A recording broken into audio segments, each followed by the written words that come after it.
ओम नमः शिवाय। ओम नमः शिवाय।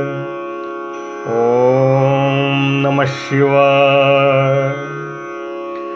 भक्तों, आगे की कथा में उपमन्यु द्वारा श्री कृष्ण को पाशुपत ज्ञान का उपदेश आदि कथाओं का वर्णन किया जा रहा है।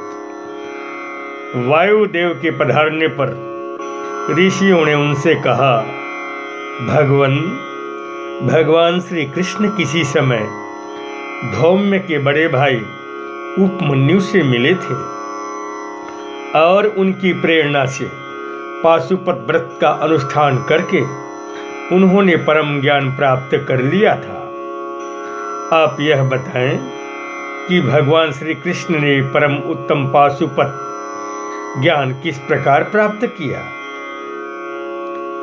वायु देवता बोले, हे महर्षियों, पूर्व काल में भगवान श्री कृष्ण ने महर्षि उपमन्यु को प्रणाम करके उनसे इस प्रकार कहा, भगवान महादेव जी ने देवी पार्वती को जिस पाशुपत ज्ञान तथा अपनी जिस संपूर्ण विभूति का उपदेश दिया था, मैं उसी को सुनना चाहता हूं।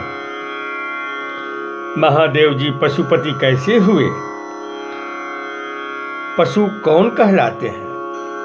श्री कृष्ण के इस प्रकार पूछने पर उपमन्यु ने कहा, देवकी नंदन, ब्रह्मा जी से लेकर स्थावर पर्यंत जो भी संसार के चराचर प्राणी हैं, वे सब के सब भगवान शिव के पशु कहलाते हैं और उनके पति होने के कारण देवेश्वर शिव को पशुपति कहा गया है। वे पशुपति अपने पशुओं को माया आदि पाशों से बांधते हैं और भक्ति पूर्वक उनके द्वारा आराधित होने पर वे स्वयं ही उन्हें उन पाशों से मुक्त कर देते हैं। यही है पाशुपत ज्ञान। श्री कृष्ण कहते हैं, भगवान, मुझे यह जानने की इच्छा है कि परमेश्वरी शिवा और परमेश्वर शिव का यथार्थ स्वरूप क्या है। उन दोनों ने स्त्री और पुरुष रूप इस जगत को किस प्रकार व्याप्त कर रखा है। उपमन्यु बोले, हे देवकी नंदन, साक्षात महादेवी पार्वती शक्ति हैं और महादेव जी शक्तिमान हैं। यह जगत शिव और शिवा के शासन में विद्यमान है, इसलिए वे दोनों इसके ईश्वर या विश्वेश्वर कहे गए हैं। जैसे शिव हैं वैसे ही शिवा देवी हैं तथा जैसी शिवा देवी हैं वैसे ही शिव हैं। जिस तरह चंद्रमा और उनकी चांदनी में कोई अंतर नहीं है, उसी प्रकार शिव और शिवा में अंतर नहीं है। शिव के बिना शक्ति नहीं रह सकती और न शक्ति के बिना शिव। परमेश्वर शिव पुरुष हैं और परमेश्वरी शिवा प्रकृति। महेश्वर शिव रुद्र हैं और उनकी वल्लभा शिवा देवी रुद्राणी। विश्वेश्वर देव विष्णु हैं और उनकी प्रिया लक्ष्मी। जब सृष्टिकर्ता शिव ब्रह्मा कहलाते हैं, तब उनकी प्रिया को ब्रह्माणी कहते हैं। भगवान शंकर ही सारे संसार के पुरुष और महेश्वरी शिवा ही संपूर्ण स्त्रियों के रूप में व्यक्त हैं। अतः सभी स्त्री पुरुष उन्हीं की विभूतियां हैं।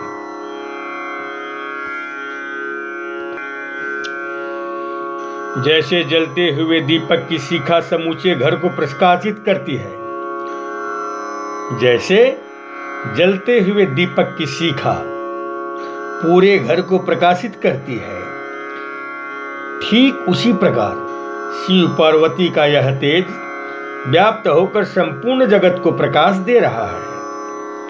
ये दोनों शिवा और शिव सर्वरूप हैं, सबका कल्याण करने वाले हैं।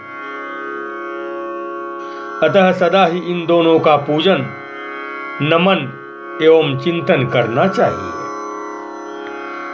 श्री कृष्ण, आज मैंने तुम्हारे समक्ष अपनी बुद्धि के अनुसार परमेश्वर शिव और शिवा की यथार्थ स्वरूप का वर्णन किया है, परंतु यह नहीं मान लेना कि इन दोनों के यथार्थ रूप का पूर्णतः वर्णन हो गया।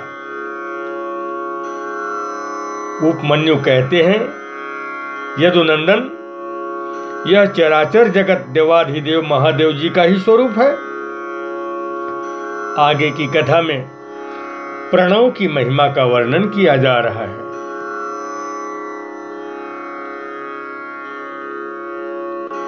शिव साक्षात परमात्मा है, वे नित्य परिपूर्ण हैं। दूसरों पर परम अनुग्रह ही उनके समस्त कर्मों का फल है। प्रणव उन पर ब्रह्मा परमात्मा शिव का वाचक है। शिव के रुद्र आदि नामों में प्रणव ही सबसे उत्कृष्ट माना गया है। प्रणव वाच्य शंभु के चिंतन और जप से जो सिद्धि प्राप्ति होती है, वही परासिद्धि है। मांडूक्योपनिषद में प्रणव की 4 मात्राएं बताई गई हैं: अकार, उकार, मकार और नाद। अकार को ऋग्वेद, उकार को यजुर्वेद, मकार को सामवेद और नाद को अथर्ववेद कहा गया है। अकार सृष्टिकर्ता ब्रह्मा है, उकार पालन करता श्री हरि है, मकार संहार करता रुद्र है, नाद परम पुरुष परमेश्वर है, वह निर्गुण एवं निष्क्रिय शिव है। इस प्रकार प्रणव अपनी 3 मात्राओं के द्वारा ही 3 रूपों में इन संपूर्ण जगत का प्रतिपादन करके अपनी अर्धमात्रा नाद के द्वारा शिव स्वरूप का बोध कराता है। हे प्राणी, इनसे श्रेष्ठ दूसरा कुछ भी नहीं है। उन प्रणव रूप परम पुरुष परमेश्वर शिव से ही यह संपूर्ण जगत परिपूर्ण है।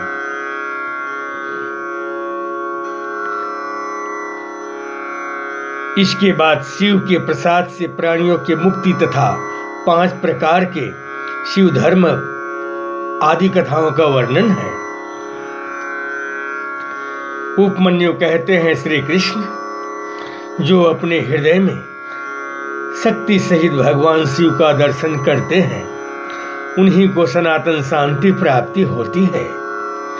जब शिव और शक्ति की कृपा होती है, तब मुक्ति हाथ में आ जाती है।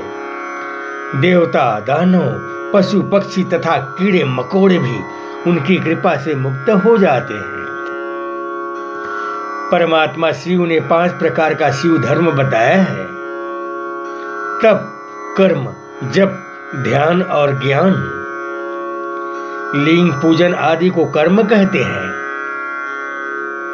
चांद्रायण आदि व्रत का नाम तप है। वाचिक, उपांशु तथा मानस 3 प्रकार की जो शिव मंत्र की आवृत्ति है, उसी को जप कहते हैं। शिव का चिंतन ही ध्यान कहलाता है तथा शिव संबंधी आगमों में जिस ज्ञान का वर्णन है, उसी को यहाँ ज्ञान शब्द से कहा गया है। अतः कल्याणकामी पुरुष को चाहिए कि वह परम कारण शिव में भक्ति को बढ़ाए तथा विषयासक्ति का त्याग करे।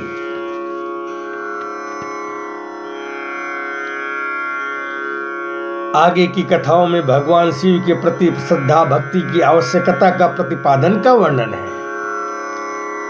इसके बाद श्री कृष्ण के प्रश्न करने पर उपमन्यु बोले, श्री कृष्ण, एक समय देवी पार्वती ने भगवान शिव से पूछा, महादेव, जो आत्म तत्व आदि के साधन में नहीं लगे हैं तथा जिनका अंतःकरण पवित्र एवं वशीभूत नहीं है, ऐसे मंदमती मृत्युलोकवासी जीवात्माओं के वश में आप किस उपाय से हो सकते हैं?